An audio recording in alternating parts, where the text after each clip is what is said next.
Hello and welcome to Free Dictionary Friday. I'm etetutor and it's actually Thursday, and for once I'm going to be publishing these videos on a Thursday, and that's because the 7th of February is a very special day. It's Mr. Charles Dickens' birthday, so happy birthday Mr. Dickens.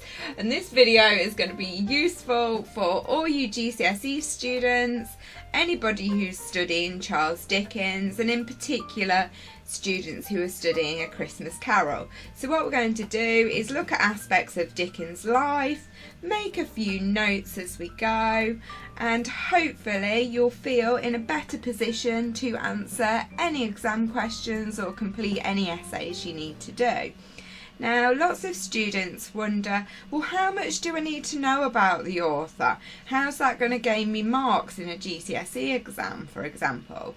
And the reason you need to know about the author is because understanding their perspectives will help you understand why their literary style is the way it is. It'll help you understand why they've chosen to cover certain themes. And it will also help you to understand the historical context of any text you're studying. So let's delve in now, and we'll start off here with just a little bit of a general introduction where hopefully you're going to know quite a lot of what I'm talking about. Don't worry if you don't and you've only just started, it'll still be really helpful. I'm going to create some notes on a Word document, like I said, and I'll upload this to my website for you, so you can just grab a copy if you want to. Even better, grab a pen and make some notes as we go. Alright then, so Charles John Huffam Dickens, and we've got his dates there, 1812 to 1870, and a lovely photograph of him out in New York. So one of the things that you need to be aware of is that Charles Dickens is a Victorian novelist. That means his writings were published, he was writing during the Victorian era. So I've already loaded some tabs because my computer seems like a throwback. I wouldn't have been surprised to have found it in the Victorian era. So I've just opened them up ready.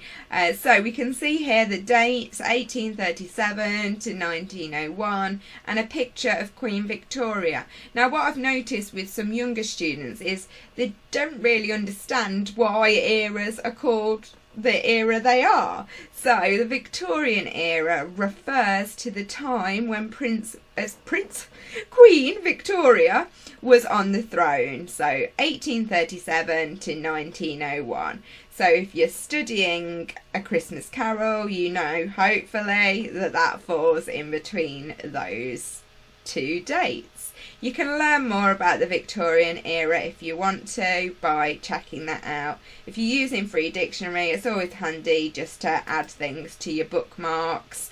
Make a new one actually, Christmas Carol. I'm calling it that because that's what I'm working on at the moment. So yeah, we've got hopefully, oh yeah, we can add it there, brill, so can come back to that. Now, once you've established that was when he was writing, had a bit of a think about what was going on during that time, so mainly thinking about lots of changes due to the Industrial Revolution, changes in public policy and laws and that sort of thing.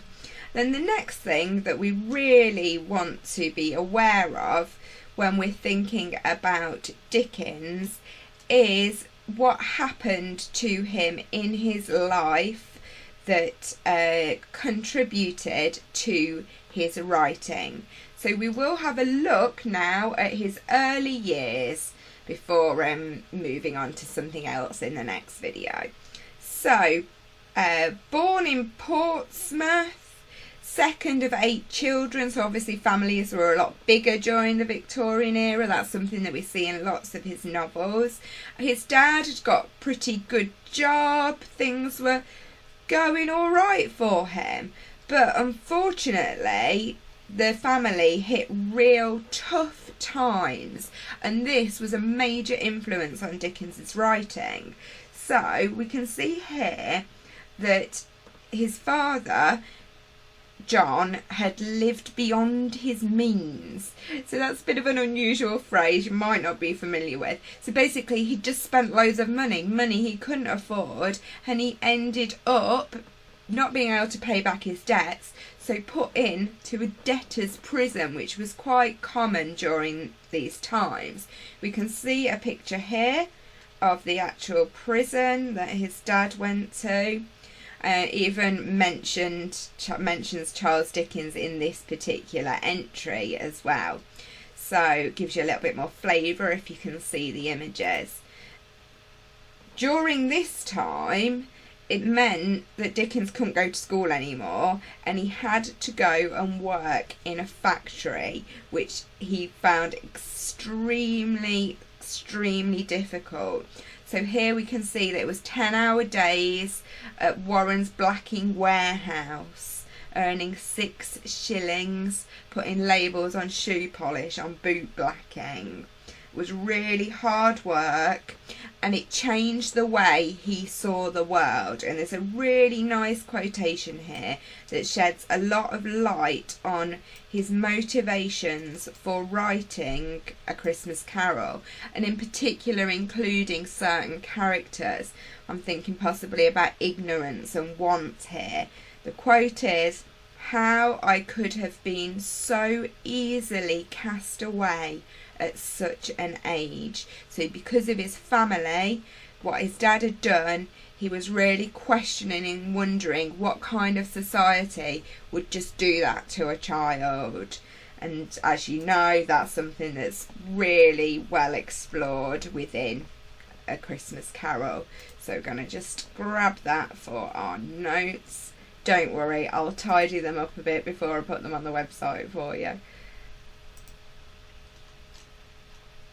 We've got a lot more information here from the life of Charles Dickens that gives you a flavour of what it was like working there. So the rotten floors, the rats, the dirt and decay. And in A Christmas Carol we can see that this spills onto the streets of London. We see this dark underbelly, so that's really useful. See if there's anything else we want to mention for you. If you are really interested in Dickens as a person, one of the best novels that you can read is actually David Copperfield, which is considered to be one of his most autobiographical novels. It's not a strict autobiography because it contains fictional characters and so on, but it really does kind of go through the motions of what Dickens experienced throughout his life. Okay, we will leave it at that for looking at his early years and just the basic information. So just to recap, Victorian era, the life around him really has inspired his writings, and we can see this extremely well within A Christmas Carol. Alright then, I hope that's helped. We'll be moving on next time to have a little bit of a closer look at what was going on with his writing, looking at his visit to the United States of America and what happened when he returned. And hint hint, that's when he wrote A Christmas Carol, so tune in for the next one. Alright then, thanks for watching, and hopefully I'll see you again soon. Bye for now.